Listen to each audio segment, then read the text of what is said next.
Bienvenue sur notre chaîne. N'oubliez pas de vous abonner pour ne pas manquer les nouvelles vidéos. Bon visionnage. Le soleil matinal filtrait à travers les stores vénitiens de la maison de banlieue sur Maple Street, projetant des motifs géométriques familiers sur le plancher en bois dur de la cuisine. Michael Davis se tenait au comptoir en granit, préparant méthodiquement son petit déjeuner habituel d'œufs brouillés et de toast, le même rituel qu'il accomplissait depuis les 8 dernières années de mariage. Tout semblait normal, voire immaculé, dans leur sanctuaire de classe moyenne à Springfield, Ohio. Pourtant, quelque chose semblait différent. Michael s'arrêta, sa tasse de café à mi-chemin de ses lèvres, et examina la cuisine avec l'œil analytique qui avait fait de lui un ingénieur en structure prospère. Les détails étaient tous erronés, comme un plan avec des erreurs subtiles mais critiques. La tasse de café préférée de Sarah était rangée, inutilisée, dans le placard. Elle prétendait depuis un mois prendre son café en chemin vers le travail. Ses vitamines matinales restaient intactes sur le comptoir. Plus révélateur encore, l'odeur subtile de son parfum habituel avait été remplacée par quelque chose de plus lourd, plus coûteux. « Bonjour, chérie », la voix de Sarah flotta depuis l'escalier, bien qu'elle n'entrât pas dans la cuisine. « Je suis encore en retard. Grande présentation aujourd'hui. » Michael se tourna vers le son de sa voix, mais elle se dirigeait déjà vers le garage. Par la fenêtre, il observa sa femme depuis 8 ans glisser dans sa berline argentée sans leur habituel baiser d'au revoir, sans même établir un contact visuel. La porte du garage se referma bruyamment, le laissant seul dans la maison silencieuse. C'était devenu leur routine ces 2 derniers mois. Sarah Davis, autrefois ponctuelle à l'extrême, invoquait désormais des urgences constantes à son cabinet de marketing. La femme qui planifiait leur week-end avec une précision militaire semblait maintenant perpétuellement distraite, son téléphone vibrant de messages qu'elle faisait taire rapidement lorsqu'il entrait dans la pièce. Michael secoua la tête, essayant de chasser l'inquiétude croissante. Le mariage avait ses hauts et ses bas, tout le monde le savait. Peut-être Sarah était-elle simplement stressée par le travail. Ou peut-être était-il tombé dans l'une de ces phases confortables mais distantes que les couples de longue date traversent parfois. Il se concentra sur la journée à venir. Le projet du complexe commercial Henderson requérait son attention, et l'inspection des fondations était prévue pour 10 heures. Le chantier bourdonnait d'un chaos contrôlé alors que Michael examinait les plans structurels avec son contremaître, Jake Martinez. Les camions de béton passaient en grondant tandis que les ouvriers en casque de sécurité se déplaçaient avec une efficacité rodée sur le site. Ce projet représentait le plus gros contrat de Michael à ce jour, un témoignage de sa réputation de précision et de fiabilité dans l'industrie compétitive de la construction.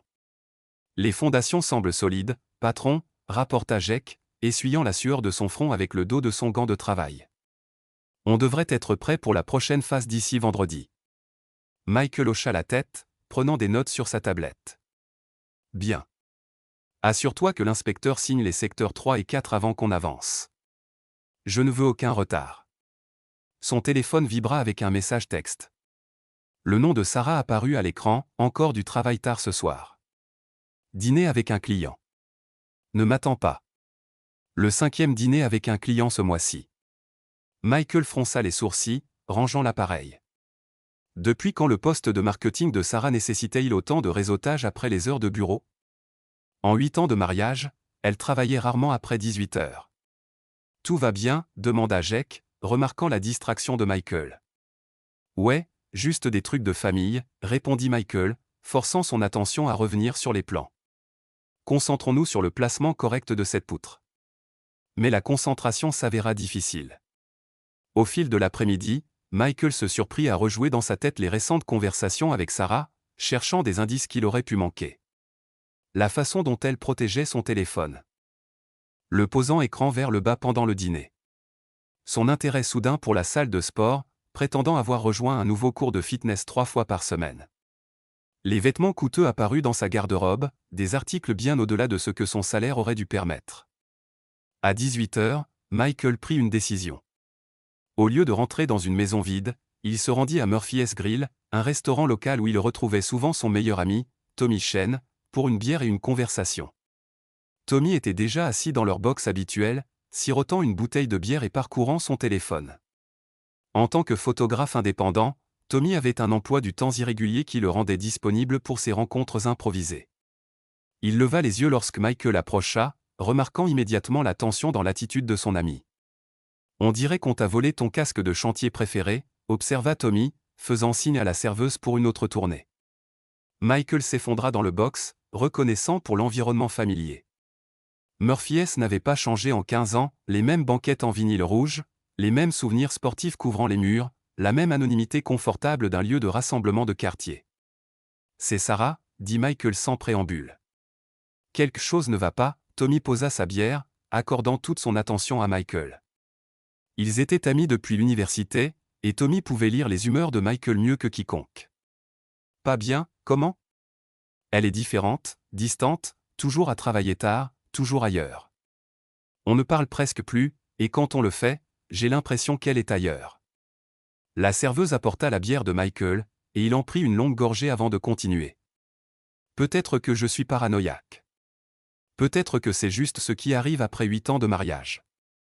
Mais mon instinct me dit que quelque chose ne va pas, Tommy étudia le visage de son ami. Quand est-ce que vous avez fait quelque chose ensemble pour la dernière fois? Juste tous les deux. Michael réfléchit à la question. Honnêtement, je ne m'en souviens pas. Un mois, peut-être plus. Il secoua la tête. Elle dit qu'elle construit sa carrière, qu'elle fait du réseautage, des connexions. Mais la Sarah que j'ai épousée ne se souciait pas de grimper les échelons de l'entreprise. Les gens changent, Mike. Peut-être qu'elle a simplement découvert de nouvelles ambitions. Ou peut-être. Michael laissa la phrase en suspens, peu disposé à exprimer le soupçon qui grandissait dans son esprit. Tommy se pencha en avant. Tu veux mon avis honnête? Fais confiance à ton instinct. T'es l'un des gars les plus posés que je connaisse. Si quelque chose te semble bizarre, il y a probablement une raison. Ils parlèrent encore 1 heure, abordant des sujets plus sur le travail, le sport, les amis communs. Mais l'esprit de Michael revenait sans cesse au comportement récent de Sarah, cataloguant chaque incohérence comme des défauts structurels dans les fondations d'un bâtiment. Les jours suivants passèrent dans un flou de routine professionnelle ponctué d'incertitudes personnelles. Sarah continua son schéma de départ matinaux et d'arrivée tardive, offrant des explications brèves qui semblaient répétées. Michael se surprit à prêter une attention accrue aux détails qu'il avait auparavant négligés. Jeudi soir, pendant que Sarah se douchait, son téléphone vibra sur la commode. Michael y jeta un coup d'œil instinctivement et vit un aperçu de message d'une personne nommée B, demain même heure. Comme d'habitude. Le message disparut de l'écran de verrouillage avant qu'il puisse en lire davantage, mais ces quelques mots lui glacèrent le sang. Comme d'habitude, impliquait une routine, des schémas établis. Ce n'était pas une communication occasionnelle. Vendredi apporta un développement inattendu. Tommy appela pendant la pause déjeuner de Michael, sa voix teintée d'une tension inhabituelle. « Mike, faut que je te voie. Tu peux me rejoindre à Murphy S après le boulot? Qu'est-ce qui se passe? Retrouve-moi là-bas, 17h30. L'urgence dans la voix de Tommy fit se nouer l'estomac de Michael. Son ami n'était pas du genre à dramatiser, et son ton prudent suggérait quelque chose de sérieux.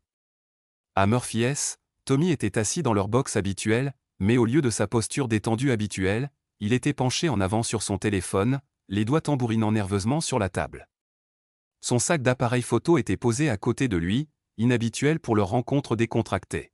« J'étais en ville aujourd'hui », commença Tommy sans préambule, à photographier cet événement d'entreprise au Marriott. Pendant ma pause, je me suis arrêté dans ce nouveau café sur la 5e rue. Michael attendit, sentant qu'il y avait plus. J'ai vu Sarah là-bas, la voix de Tommy baissa. Elle n'était pas seule.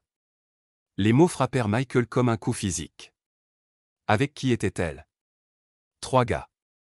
Je n'en ai reconnu aucun. Tommy sortit son téléphone, son expression sombre. Mike, j'ai pris des photos. J'étais pas sûr de devoir le faire, mais quelque chose dans toute cette situation me semblait louche. Les mains de Michael semblaient engourdies lorsqu'il tendit la main vers le téléphone.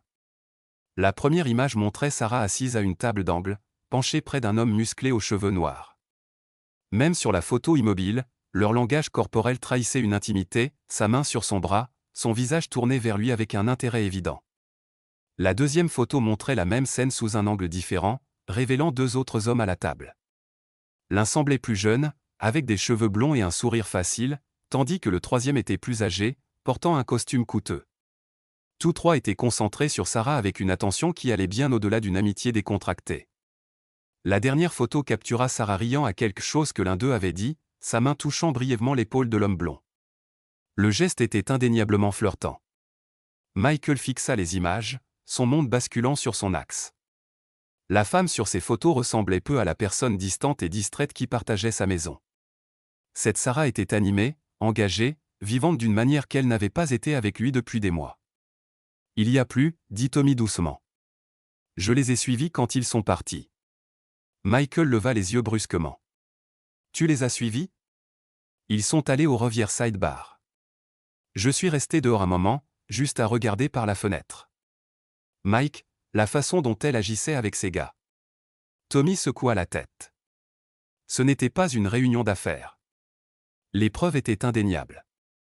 Pourtant, l'esprit de Michael peinait à l'assimiler.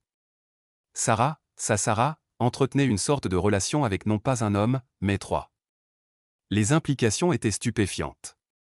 Depuis combien de temps ça dure? Demanda Michael, sa voix à peine au-dessus d'un murmure. Je sais pas. C'était la première fois que je voyais quelque chose, mais... Tommy fit un geste d'impuissance. La façon dont ils interagissaient, ça semblait familier, à l'aise, comme s'ils l'avaient déjà fait. Michael vida sa bière, ses pensées se MB paragraphe. Tout prenait sens maintenant. Les soirées tardives, les nouveaux vêtements, les appels téléphoniques secrets, la distance émotionnelle. Sarah ne s'était pas simplement retirée de leur mariage. Elle participait activement à autre chose. « Qu'est-ce que tu vas faire ?» demanda Tommy. Michael resta silencieux un long moment, fixant les photos sur l'écran du téléphone. Quand il parla enfin, sa voix était stable mais froide. « Je vais découvrir exactement ce qui se passe, et je vais obtenir des preuves. » Ce week-end-là, Sarah annonça une autre obligation professionnelle, une réunion l'après-midi du samedi avec des clients potentiels. Michael hocha la tête et lui souhaita bonne chance, mais dès que sa voiture disparut sur Maple Street, il commença à mettre en œuvre un plan. Il connaissait maintenant les habitudes de Sarah, comprenait son emploi du temps de tromperie.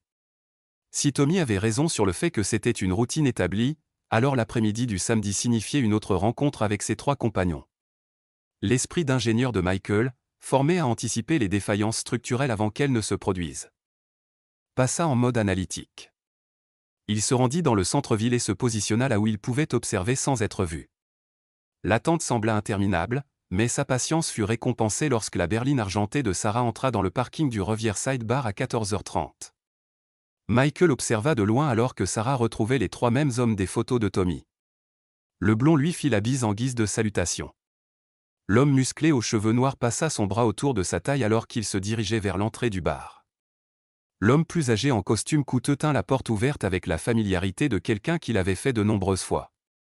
L'intimité décontractée de leurs interactions confirma les pires craintes de Michael. Ce n'était pas un développement récent ou un moment d'égarement. Sarah menait une double vie, entretenant une relation avec trois hommes tout en jouant la comédie du mariage à la maison. Michael resta dans son camion pendant 2 heures, surveillant l'entrée du bar et luttant contre des vagues de nausées. Quand Sarah et ses compagnons émergèrent enfin, ils riaient ensemble comme de vieux amis, ou plus qu'amis. La façon dont la main de l'homme blond s'attardait sur le dos de Sarah, la manière dont elle se penchait dans l'étreinte de l'homme aux cheveux noirs, la façon dont l'homme plus âgé lui murmura quelque chose à l'oreille qui la fit sourire, ce n'étaient pas les gestes de connaissance occasionnels. Alors que Michael les suivait à une distance prudente, il réalisa qu'il se dirigeait vers le quartier résidentiel, vers son quartier, vers Maple Street. Son sang se glaça. Michael se gara 3 pâtés de maisons plus loin et s'approcha de sa propre maison à pied, utilisant la haie du voisin pour se couvrir. La voiture de Sarah était garée dans l'allée à côté d'un pick-up noir inconnu et d'une voiture de sport rouge. Par la fenêtre du salon, il pouvait voir du mouvement, des ombres passant d'un côté à l'autre dans une pièce qui aurait dû être vide. Ses mains tremblaient alors qu'il utilisait sa clé pour entrer par la porte arrière, se déplaçant aussi silencieusement que possible à travers la cuisine et montant les escaliers.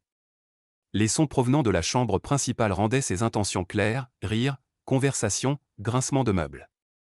Michael se tenait devant la porte de sa propre chambre, écoutant la voix de sa femme mêlée à celle de 3 étrangers.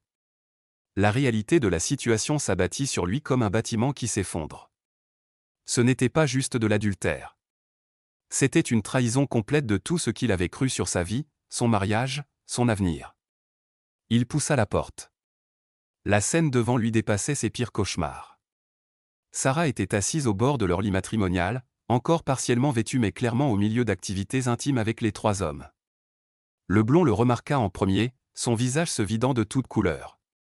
L'homme aux cheveux noirs se retourna, attrapant sa chemise. L'homme plus âgé en costume coûteux se contenta de fixer Michael, comme s'il calculait ses options. La réaction de Sarah fut la plus choquante de toutes. Au lieu de honte ou d'embarras, son expression ne montrait qu'une légère irritation, comme si Michael était un invité indésirable interrompant une fête privée. « Michael », dit-elle calmement, sans tenter de se couvrir ou d'expliquer la situation. « Tu es rentré tôt. » Le ton désinvolte de sa voix, l'absence totale de remords ou de surprise, frappa Michael plus fort que les preuves visuelles de son infidélité. Ce n'était pas un moment de faiblesse ou une terrible erreur. C'était qui Sarah était devenue, quelqu'un qui pouvait regarder son mari dans les yeux tout en trahissant tout ce que leur mariage avait représenté. « Dehors », dit Michael doucement, sa voix stable malgré le tremblement de terre qui se déroulait dans sa poitrine. « Tous, sortez de ma maison. » L'homme aux cheveux noirs, que Michael apprendrait plus tard s'appelait Brad, commença à parler. « Écoute, mec, on ne savait pas. » Michael l'interrompit, son ton portant l'autorité de quelqu'un habitué à diriger des chantiers. « Avant que j'appelle la police. » Les 3 hommes se précipitèrent pour attraper leurs vêtements, s'habillant à la hâte tout en évitant le contact visuel. L'homme plus âgé, Kevin, marmonna quelque chose à propos d'un malentendu en passant rapidement devant Michael vers les escaliers. Le blond, Jason, s'enfuit simplement sans un mot. Sarah resta assise sur le lit, observant l'exode avec un calme apparent. Lorsque le bruit des moteurs de voiture indiqua que ses compagnons étaient partis, elle se leva enfin et commença à s'habiller lentement, délibérément. « Il faut qu'on parle, » dit-elle, comme s'ils discutaient de plans pour le week-end. « Non, » répondit Michael. « On n'a rien à se dire. »« Michael, tu dois comprendre. » »« Je comprends parfaitement », sa voix restait contrôlée, mais la froideur qu'elle portait fit sursauter Sarah. « Je comprends que ma femme a eu des relations avec 3 hommes dans notre chambre. Je comprends que tout dans notre mariage était un mensonge. Ce que je ne comprends pas, c'est comment tu peux rester là et agir comme si c'était normal. » Sarah finit de boutonner son chemisier et se tourna pour lui faire face pleinement. Pour la première fois, sa contenance se fissura légèrement. « Notre mariage est mort depuis des années, Michael. On le sait tous les deux. Je cherchais juste le bonheur ailleurs. » « Le bonheur », répéta Michael, goûtant le mot comme du poison. « Avec 3 hommes dans notre lit ? » « Ne fais pas comme si tu étais innocent dans tout ça, » rétorqua Sarah, sa voix montant. « Quand est-ce que tu m'as prêté attention pour la dernière fois ? Vraiment prêté attention ? Tu es marié à ton travail, Michael. Tu l'as toujours été. » Michael fixa sa femme, sa bientôt ex-femme, et sentit quelque chose de fondamental changer en lui. La femme qu'il avait aimée, avec qui il avait planifié un avenir, construit une vie, était une étrangère. Pire qu'une étrangère, elle était quelqu'un qui pouvait justifier ce niveau de trahison et ensuite lui en faire porter la faute. « Fais tes valises, » dit-il doucement. « Ce soir. Ce que tu ne peux pas emporter, tu te le feras livrer là où tu séjournes. » L'expression de Sarah se durcit. « Ce n'est pas aussi simple, Michael. C'est aussi ma maison. Légalement, j'ai droit à la moitié de tout. La maison, ton compte de retraite, les actifs de l'entreprise. » Elle sourit froidement. « J'ai déjà parlé à un avocat. Tu devrais peut-être faire de même. » La menace flottait dans l'air entre eux comme un défi. Sarah montrait clairement qu'elle avait l'intention de profiter de la destruction de leur mariage, de prendre la moitié de tout ce que Michael avait construit tout en poursuivant ses relations avec d'autres hommes.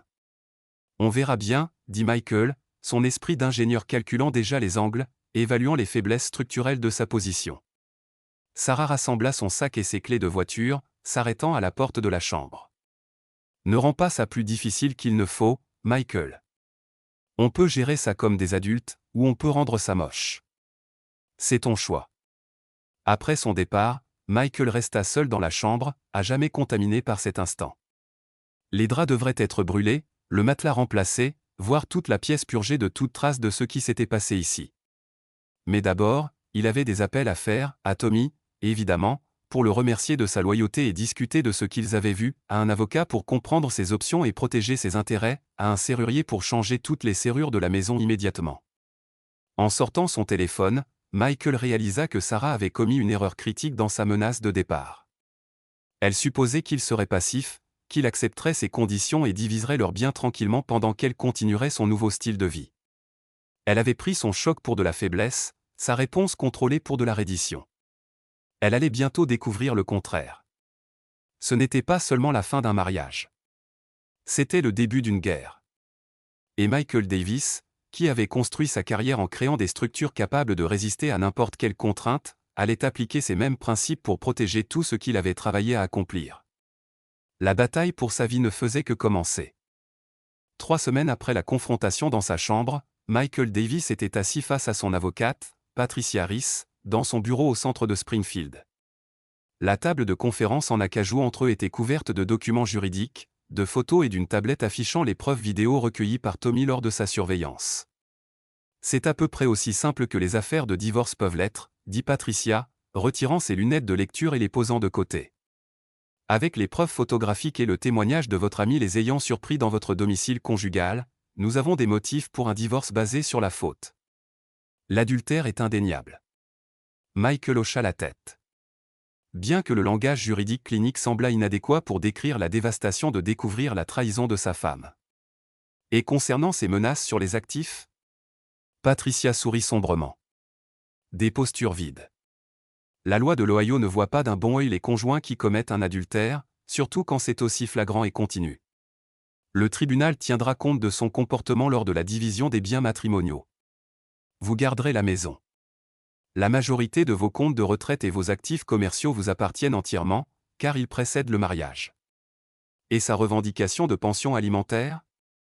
Inexistante. Elle a un bon emploi, ou l'avait avant cette situation, et le mariage n'a pas été assez long pour établir une dépendance. Son adultère élimine toute prétention à un soutien financier. Patricia s'adossa à sa chaise. Michael, je pratique le droit de la famille depuis 20 ans. J'ai rarement vu un cas où les preuves étaient aussi claires. Votre femme a mal joué sa main. Comme invoqué par leur conversation, l'assistante de Patricia frappa et entra avec un message. Madame Rice, l'avocat adverse a appelé. Madame Davis veut régler immédiatement. Elle accepte toutes les conditions proposées. Michael ressentit une vague de satisfaction mêlée de mépris. La bravade de Sarah s'était évaporée dès qu'elle avait réalisé la réalité juridique de sa situation. La femme qui avait menacé de prendre la moitié de tout se battait maintenant pour minimiser ses pertes. Dites-leur qu'on accepte le règlement avec une condition supplémentaire, ordonna Patricia à son assistante. Madame Davis a 48 heures pour retirer toutes ses affaires personnelles du domicile conjugal.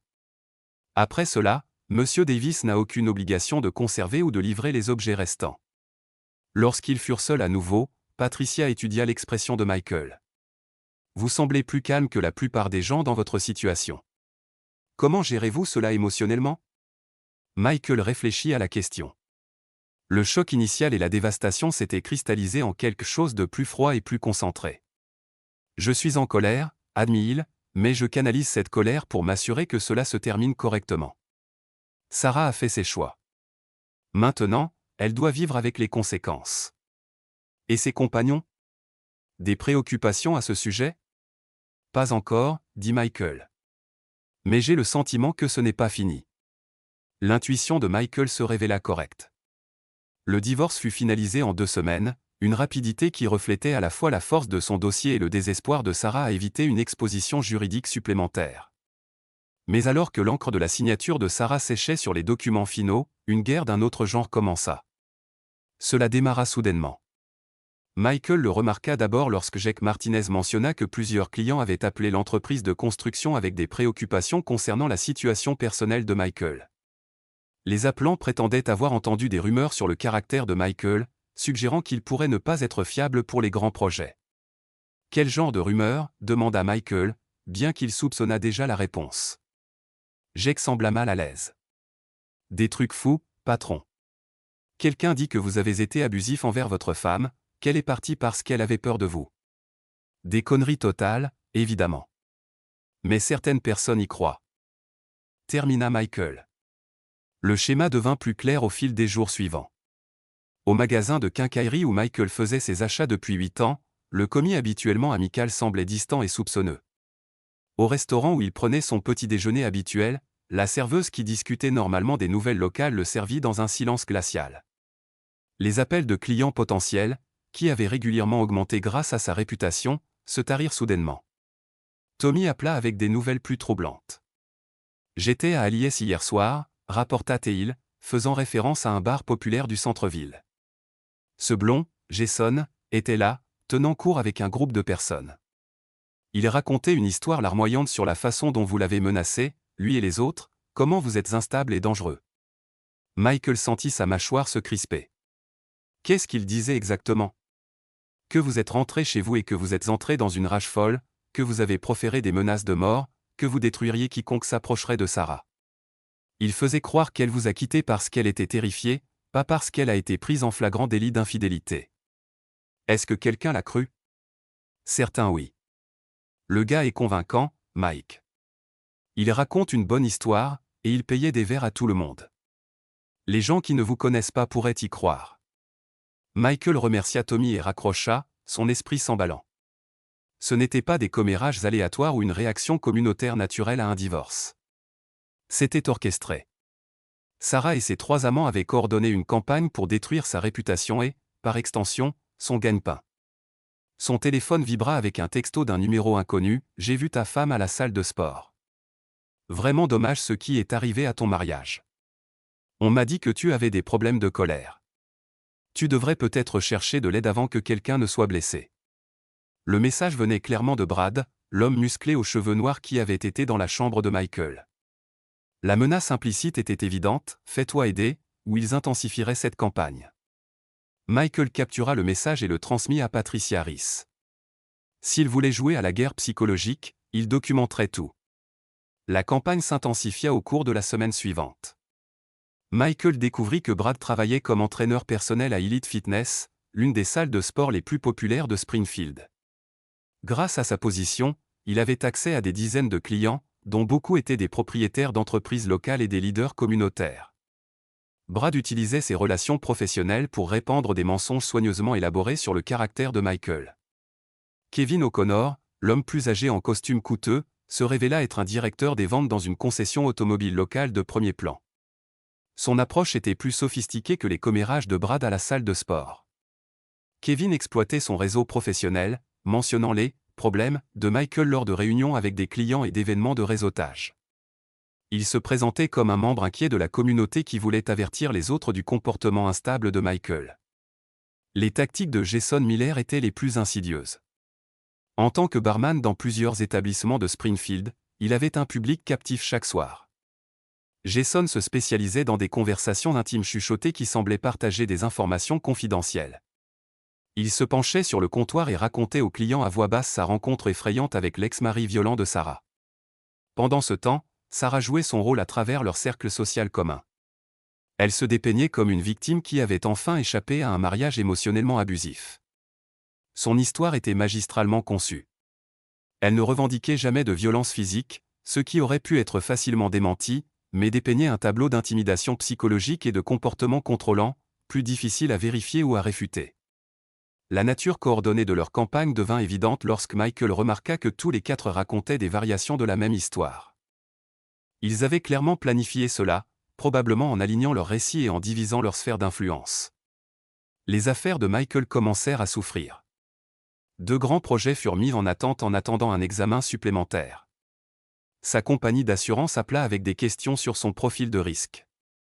Même son banquier, avec qui il travaillait depuis des années, sembla nerveux lors de leur réunion d'affaires de routine.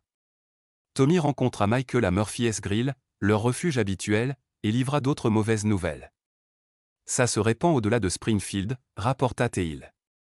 J'ai entendu dire que les rumeurs ont atteint Columbus et Dayton.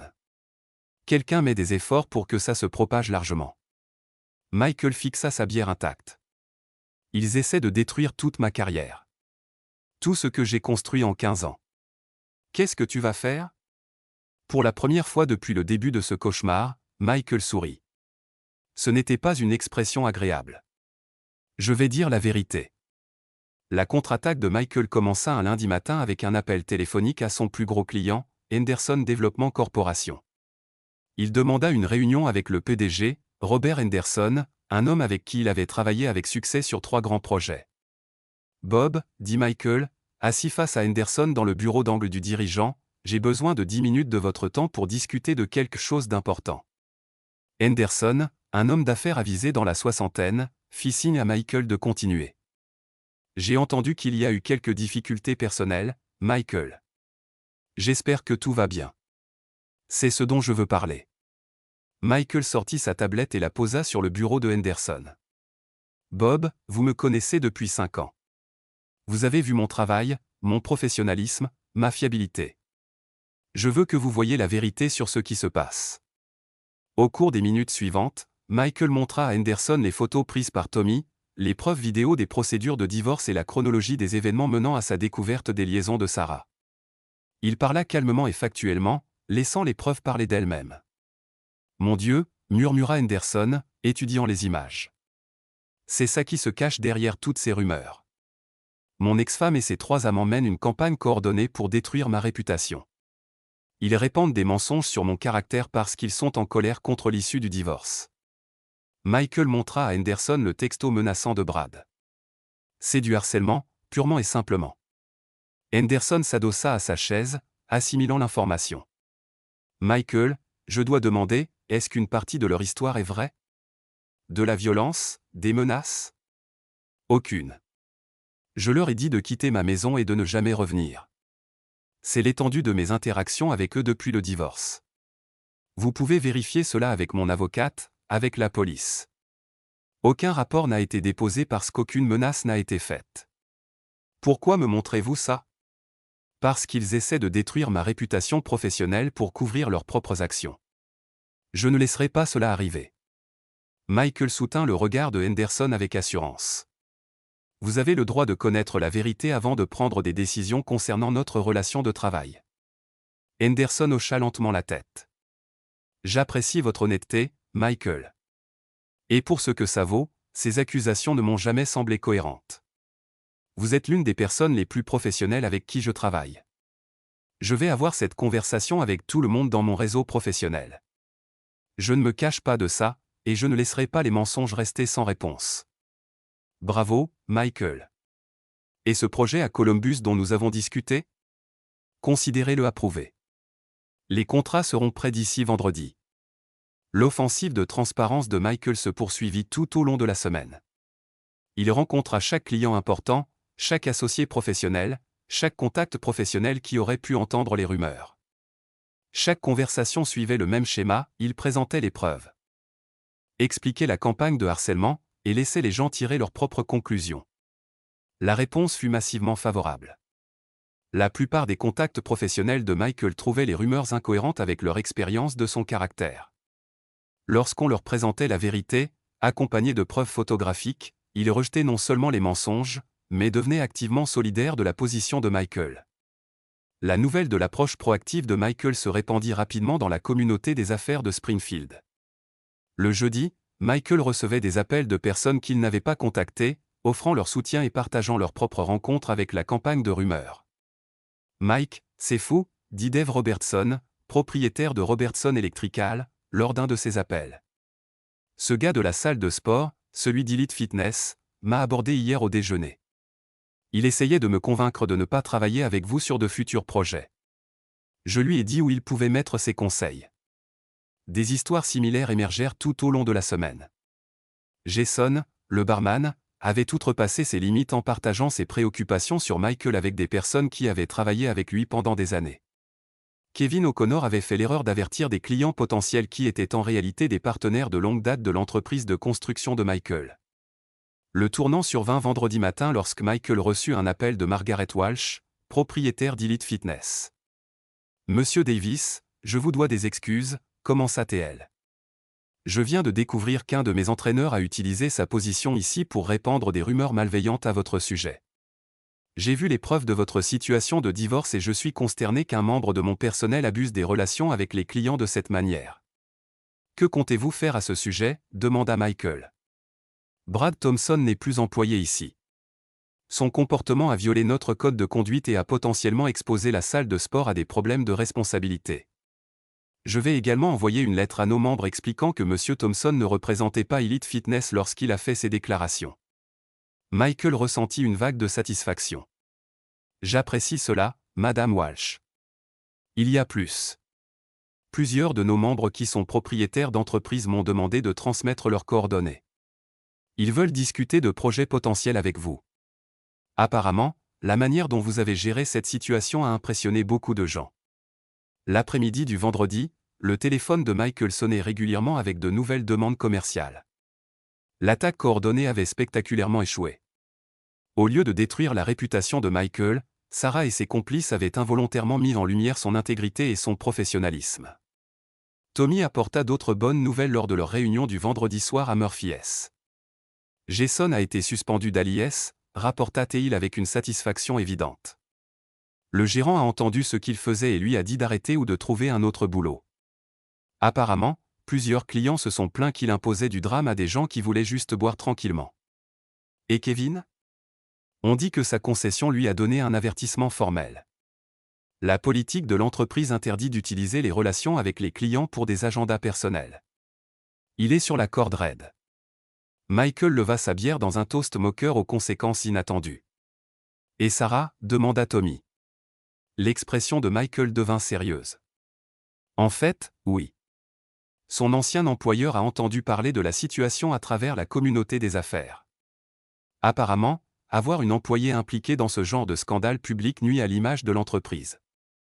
Elle a été licenciée discrètement hier. Semaine difficile pour tes ennemis. Ils l'ont cherché, dit Michael. Mais je ne pense pas que ce soit fini. La prédiction de Michael se révéla exacte. Le samedi matin apporta un visiteur inattendu à sa porte d'entrée. Kevin O'Connor se tenait sur le porche. Visiblement mal à l'aise mais déterminé. Il faut qu'on parle, dit Kevin lorsque Michael ouvrit la porte. Michael envisagea de claquer la porte, mais la curiosité l'emporta. Tu as 5 minutes. Kevin entra dans le salon mais resta debout, comme s'il se préparait à une sortie rapide. Écoute, je veux que tu saches que tout ça a complètement dérapé. Quand Sarah a suggéré qu'on coordonne notre réponse au divorce, je pensais qu'on se protégeait simplement. Ton point. Les autres veulent intensifier les choses. Ils parlent de déposer de fausses plaintes à la police, prétendant que tu les as harcelés et menacés. Sarah pense que si elle peut te faire arrêter, même brièvement, ça détruira ce qu'il reste de ta réputation. Michael sentit une boule de glace se former dans son estomac. Et tu me dis ça parce que j'ai des enfants, d'accord ? 2 filles. Toute cette situation me rend malade quand je pense à elles découvrant ce dans quoi leur père était impliqué. Kevin passa sa main dans ses cheveux. Sarah, Brad et Jason n'ont rien à perdre. Mais moi, si. Mon boulot, ma famille, ma réputation dans cette communauté. Qu'est-ce qu'ils prévoient exactement ? Ils veulent organiser une confrontation. Te faire venir quelque part, te provoquer pour que tu fasses des menaces ou que tu deviennes physique, enregistrer ça, et l'utiliser comme preuve de ton comportement dangereux. Sarah pense que ça validera son histoire et remettra tout le monde de son côté. Michael étudia le visage de Kevin, cherchant des signes de tromperie. Pourquoi devrais-je croire que tu n'es pas dans le coup ? Ça pourrait être le piège, là, maintenant. Parce que j'en ai fini avec ça, dit Kevin avec emphase. J'ai fait une erreur stupide en m'impliquant avec une femme mariée, et j'ai fait des erreurs pires en essayant de le couvrir. Je veux sortir de ça avant que ça devienne encore plus moche.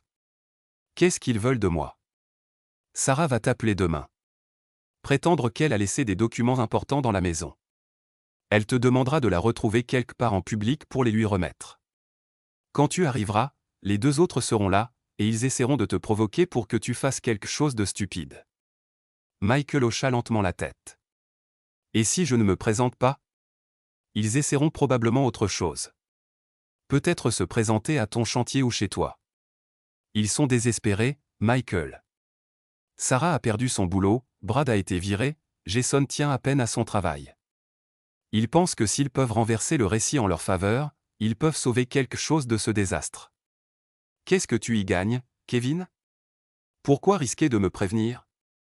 Kevin soutint son regard. Parce que je veux pouvoir regarder mes filles à nouveau sans me sentir comme une ordure. Parce que peut-être, si je fais une chose bien dans tout ce désastre, je peux commencer à remettre ma vie en ordre.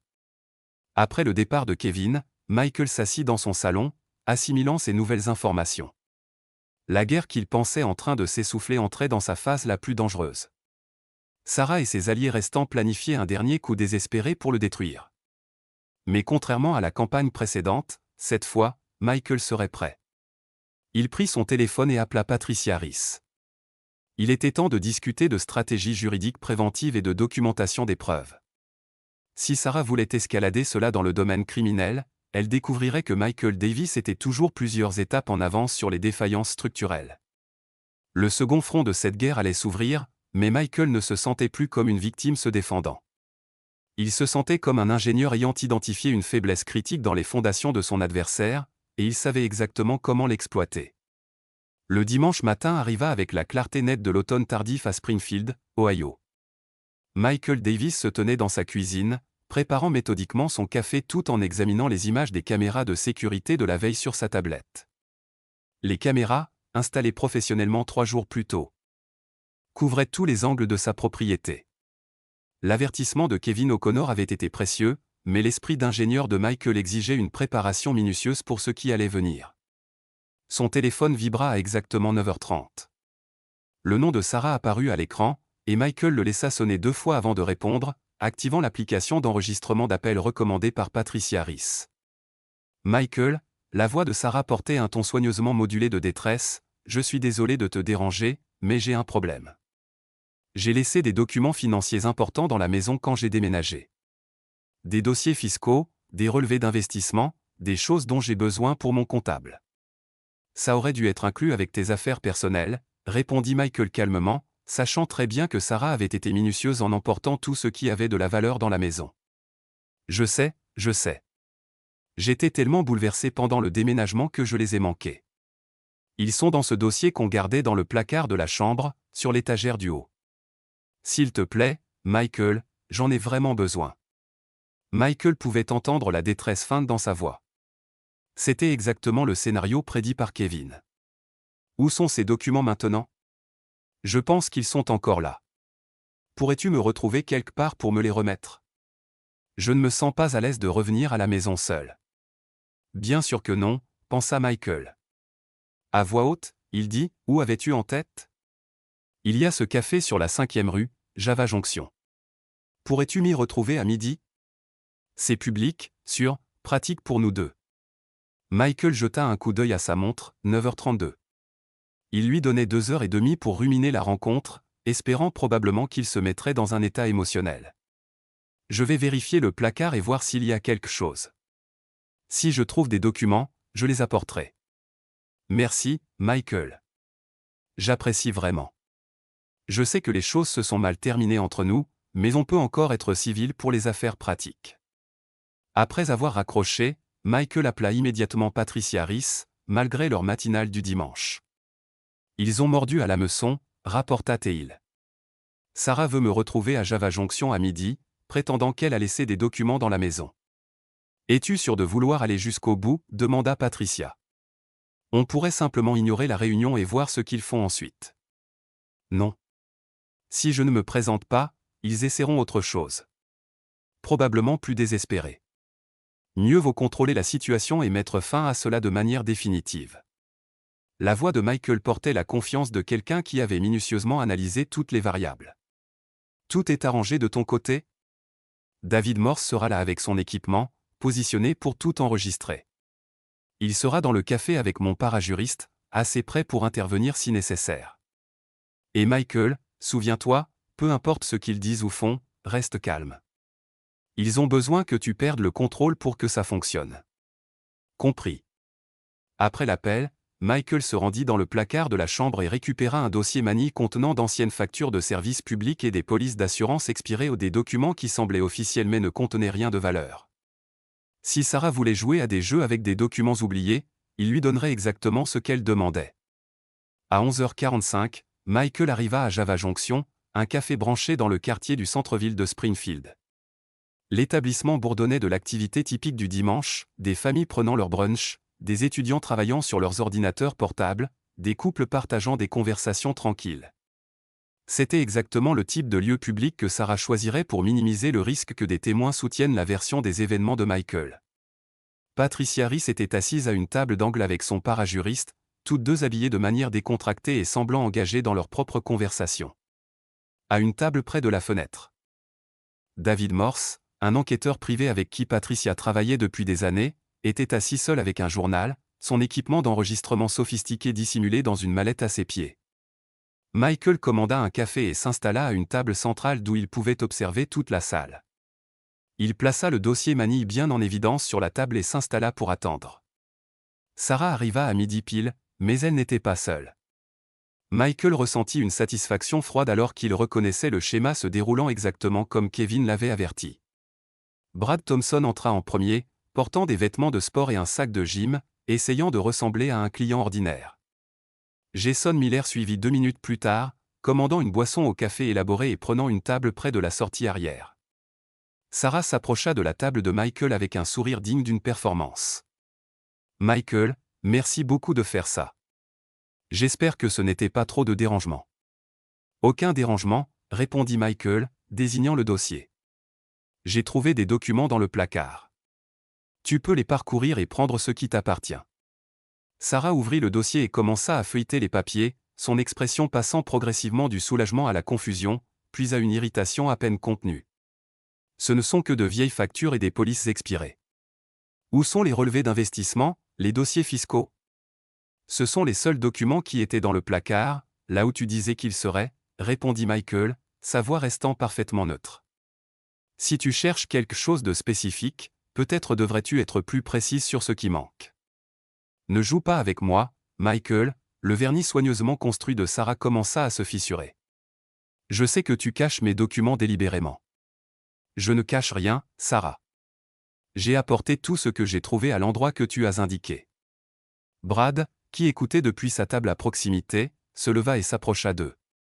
Excusez-moi, dit-il assez fort pour que d'autres clients entendent, y a-t-il un problème ici?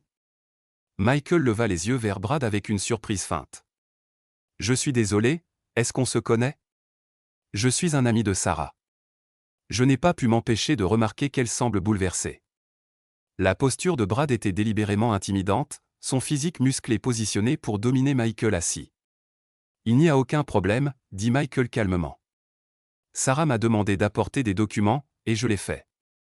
Si ce ne sont pas ceux qu'elle cherchait, c'est regrettable, mais je ne peux pas produire des documents qui n'existent pas. Jason s'était également rapproché, créant ce que n'importe quel observateur reconnaîtrait comme un triangle de confrontation autour de la table de Michael. Peut-être que tu devrais juste lui donner ce qu'elle veut, suggéra Jason, sa voix de barman portant facilement à travers le café. Pas besoin de rendre ça difficile. Michael resta assis, ses mains visibles sur la table, sa voix stable. J'ai donné tout ce que j'ai trouvé. Si ce n'est pas suffisant, je suggère qu'elle contacte son avocat. Tu es délibérément obstructif, lança Sarah, abandonnant toute prétention de civilité. Tu as probablement détruit ces documents par dépit. C'est une accusation sérieuse, répondit Michael. Es-tu en train de dire que j'ai commis un crime? Brad se pencha en avant, posant ses mains sur la table de Michael. Écoute, mec, Sarah est raisonnable ici. Dis-lui simplement où tu as mis ses affaires, et on peut tous rentrer chez nous contents. Et si je ne le fais pas, demanda Michael doucement. Alors peut-être qu'on devra avoir une conversation plus sérieuse sur la façon dont tu l'as traité. Le ton de Brad portait une menace indéniable. Michael regarda autour du café, notant que plusieurs clients observaient maintenant la confrontation avec un malaise évident. Le gérant était sorti de derrière le comptoir et s'approchait de leur zone. « Est-ce que vous me menacez ?» demanda Michael, sa voix portant clairement à travers la pièce. « Je dis juste que Sarah mérite d'être traitée avec respect. » Répondit Brad, ses mots soigneusement choisis mais sa posture agressivement confrontante. Jason se plaça de l'autre côté de Michael. « On sait pour tes problèmes de colère, mec. Sarah nous a dit comment tu l'as menacée, elle et ses amis. Peut-être qu'il est temps que quelqu'un te tienne tête. » La mise en scène se déroulait exactement comme Kevin l'avait prédit. Ils établissaient un récit où Michael était l'agresseur, tout en se positionnant comme les protecteurs de Sarah. Dans leur version des événements, ils seraient forcés de défendre une femme sans défense contre son ex-mari dangereux. Michael se leva lentement, ses mouvements délibérés et non menaçants. Je pense qu'il y a eu un malentendu, dit-il clairement. Je suis venu ici de bonne foi pour rendre des documents à mon ex-femme. Je l'ai fait.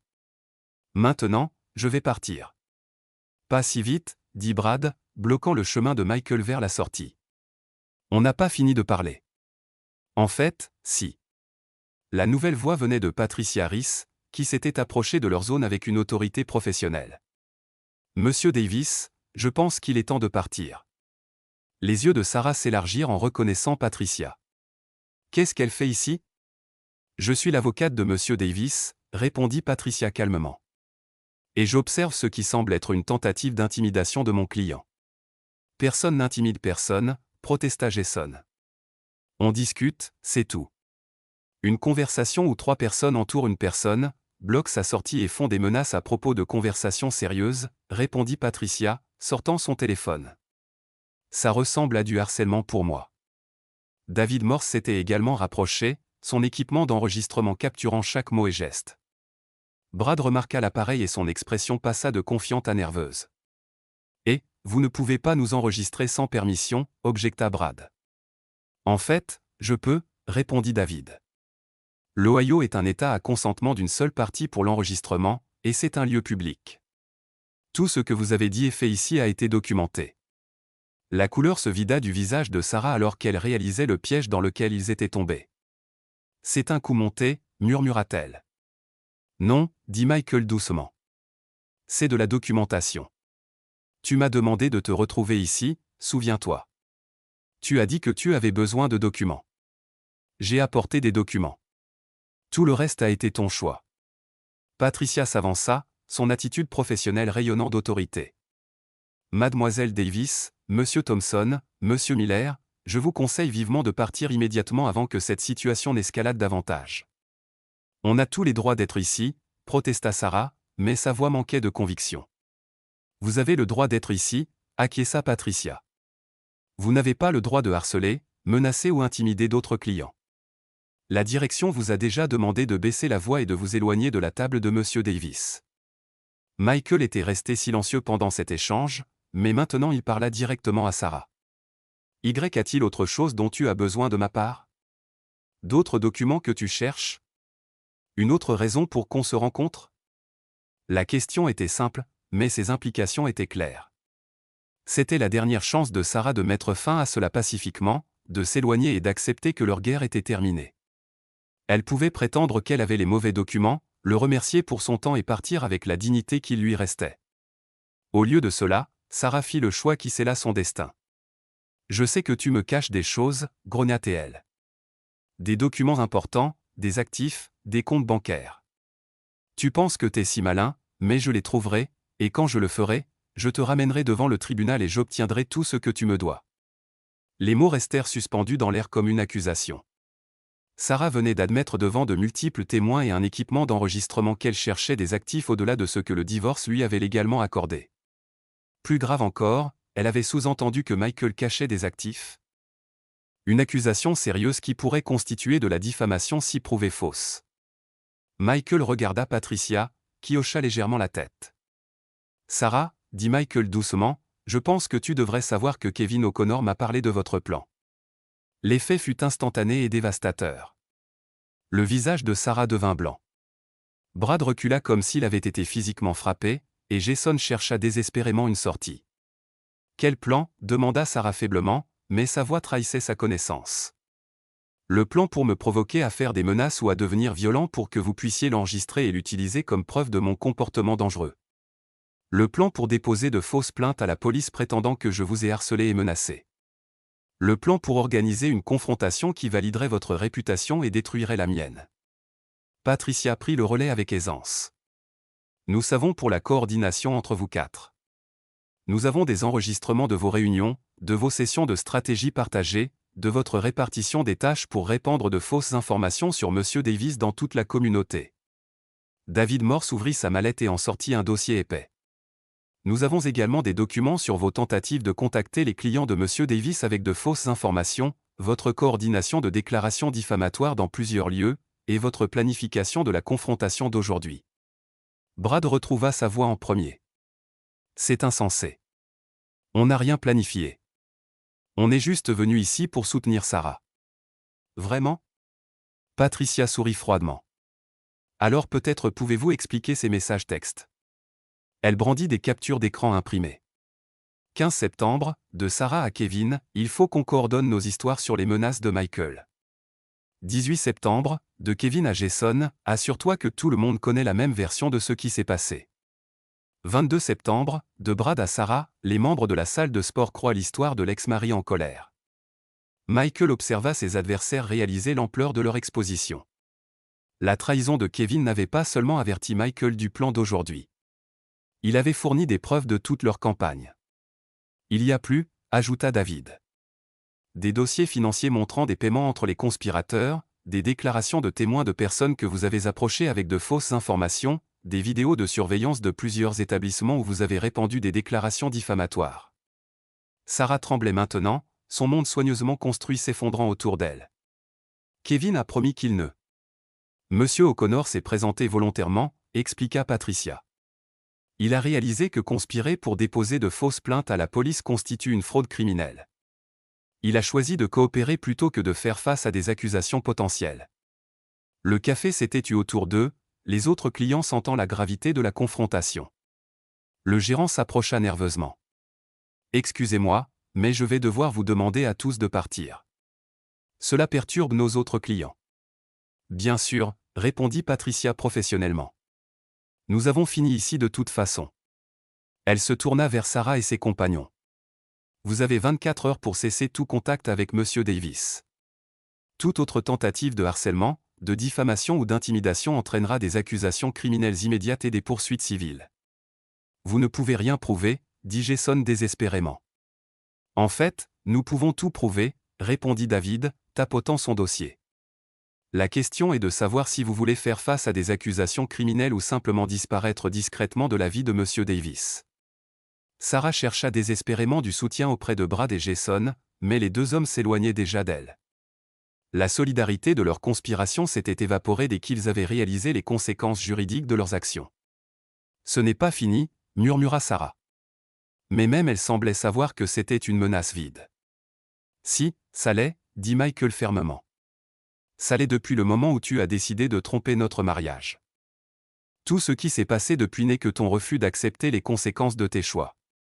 6 mois plus tard, Michael se tenait sur la terrasse de sa nouvelle maison, une maison sur mesure construite sur 3 acres à l'extérieur de Springfield. Le projet Henderson avait été achevé avec succès, menant à 3 autres contrats majeurs et à l'expansion de son entreprise de construction. Le dimanche matin était paisible, rempli des sons d'oiseaux et des rires lointains d'enfants jouant dans le quartier. Son téléphone sonna, affichant le numéro de Tommy. « Eh, Mike, tu devineras jamais ce que j'ai entendu à Alice hier soir, » dit Tommy, sa voix teintée d'amusement évident. « Quoi donc ? » Sarah travaille dans un bureau immobilier à Toledo, sous son nom de jeune fille. Apparemment, sa réputation l'a suivie, et elle a du mal à trouver du travail en marketing. Brad est retourné dans sa ville natale dans le Michigan. Quelque chose à propos de l'incapacité à trouver des clients qui lui faisaient confiance. Jason est toujours barman, mais dans un bar miteux à la périphérie de la ville. Personne ne veut l'embaucher dans les meilleurs endroits. Michael ressentit un moment de satisfaction, mais il était tempéré par quelque chose de plus proche de la pitié. Et Kevin ? Il va plutôt bien, en fait. Il est allé en thérapie, a tout avoué à sa femme. Ils essaient de régler les choses. Ses filles ne connaissent toujours pas les détails, mais son mariage a survécu. Il a aussi gardé son emploi, puisqu'il a coopéré à l'enquête. Tant mieux pour lui, dit Michael, et il le pensait. Kevin avait fait des erreurs, mais il avait aussi fait le choix difficile de faire ce qui était juste quand cela comptait. Des regrets ? Demanda Tommy. Michael réfléchit à la question en observant un faucon tournoyer au-dessus de lui. À propos de m'être défendu ? Non. À propos de la fin de mon mariage ? Je regrette que Sarah ait choisi de jeter 8 ans pour ce qu'elle pensait obtenir. Mais je ne regrette pas d'avoir tenu bon quand elle a essayé de me détruire. Tu penses qu'elle tentera autre chose ? Non, dit Michael avec certitude. Sarah est beaucoup de choses, mais elle n'est pas stupide. Elle sait que tout contact avec moi entraîne des accusations criminelles. Patricia l'a clairement indiqué dans sa dernière lettre à l'avocat de Sarah. Après avoir raccroché, Michael retourna à sa routine matinale. Il avait une entreprise à gérer, des projets à compléter, une vie à construire. La guerre qui avait consommé des mois de sa vie était vraiment terminée. Pas par vengeance ou cruauté, mais par la préparation, la documentation et l'application patiente de la vérité. En versant sa deuxième tasse de café, Michael réfléchit aux leçons apprises. Sarah et ses complices avaient été vaincus non par une force supérieure ou des tactiques sournoises, mais par leurs propres choix et actions. Ils l'avaient sous-estimé, supposant qu'il serait passif, et n'avaient pas considéré qu'un ingénieur aborde les problèmes systématiquement. Plus important encore, ils avaient oublié que, en fin de compte, la vérité a toujours des fondations plus solides que les mensonges. Le téléphone de Michael vibra avec un texto de Patricia, nouveau client veut discuter d'un projet de centre commercial. Intéressé ? Il répondit, absolument. Les affaires vont bien. Et elles allaient bien. La vie allait bien. L'avenir s'étendait devant lui comme un plan bien conçu, plein de possibilités et bâti sur un terrain solide. La guerre était terminée, et Michael Davis l'avait gagnée en refusant de devenir la personne que ses ennemis prétendaient qu'il était. Parfois, la meilleure revanche était simplement de bien vivre et de construire quelque chose de mieux à partir des décombres de ce qui était avant. Merci de regarder et n'oubliez pas de vous abonner pour ne pas manquer les nouvelles histoires.